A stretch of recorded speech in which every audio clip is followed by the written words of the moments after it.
नाज़रीन, इस वक्त हम मौजूद हैं इस्लामाबाद डी चौक के करीब ही खैबर पख्तूनख्वा चीफ़ मिनिस्टर अली अमीन का काफ़िला पहुंच चुका है और यहाँ नारेबाजी हो रही है और शदीद तनकीद का निशाना बनाया जा रहा है हुकूमत को।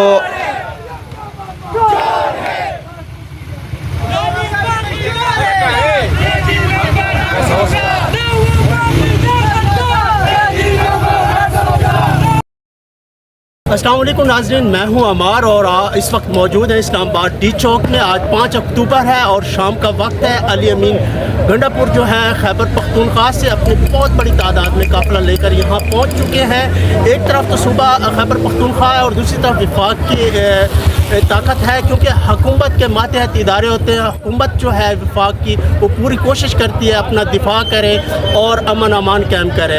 144 का राज है और 245 आर्टिकल्स का निफाज भी यहाँ हो चुका है। आप देख सकते हैं मेरे पीछे बहुत बड़ी तादाद में PTI के वर्कर एक तरफ शेलिंग कर रहे हैं, उधर है, और इधर पुलिस अपना दिफा कर रही है। पुलिस के चुस्त दस्ते जो मौजूद हैं वो अपनी हिफाजत कर रहे हैं। सामने आगे डी चौक पर इन्हें नहीं आने दे रहे, क्योंकि इन्हें वहाँ पर तयन किया गया। आप देख सकते हैं बहुत बड़ी तादाद में उनके काफ़िले हैं। खैबर पख्तूनख्वा से इतनी ज़्यादा तादाद में लोग आ चुके हैं कि ये इस्लामाबाद के पीछे जो है रास्ता भर चुका है, चाइना चौक तक, सेंटोरिस चौक तक। मैं आपको ये बताता चलूँ, अपडेट करता चलूँ।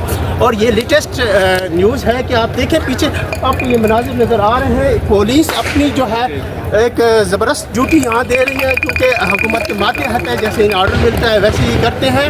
और दूसरा देखते हैं, अल्लाह पाक खैर करे, मुल्क पाकिस्तान की हिफाजत करे, अमन अमान का गहवारा हो। यहाँ पे भी हमारे मुसलमान भाई हैं, वहाँ पर भी हमारे मुसलमान भाई हैं। अब देखना है अमन अमान कैसे कायम होता है। इसके लिए जो हमारे आला अफसरान, आला जो कायदीन हैं, वो इसको देखेंगे किस तरह इसको रिजॉल्व किया जा सकता है, क्योंकि वो बाज़िद है कि हमने डी चौक पहुँचना है, जबकि इनकी ये लिमिटेशन आप देख लें किस तरह पुलिस के ये लोग यहाँ पर मौजूद हैं और अपना ये आगे की तरफ रोक रहे हैं उन्हें। आपको साथ साथ ये दिखाते चलें। और यहाँ आग लगी है, आग इसलिए कि शेलिंग हो रही है। शेलिंग के इफेक्ट को दूर करने के लिए ये सारे मनाजिर आपको मैं दिखाता जा रहा हूँ।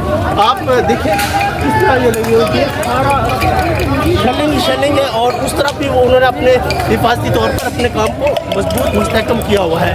जी, आपको फैक्ट एंड फिगर पर खबरें दिखा रहे हैं। सोशल मीडिया पर बहुत झूठ का फलंदा बन जाता है। ये जो है आपको रियलिस्टिक चीज़ें दिखा रहे हैं। मैं इस वक्त डी चौक मौजूद हूँ और यहाँ डी चौक का मेन हब है। यहाँ पर पीछे से कंटेनर्स लगे हुए हैं, यहाँ पर आप देख सकते हैं ये सूरत हाल है इस वक्त की।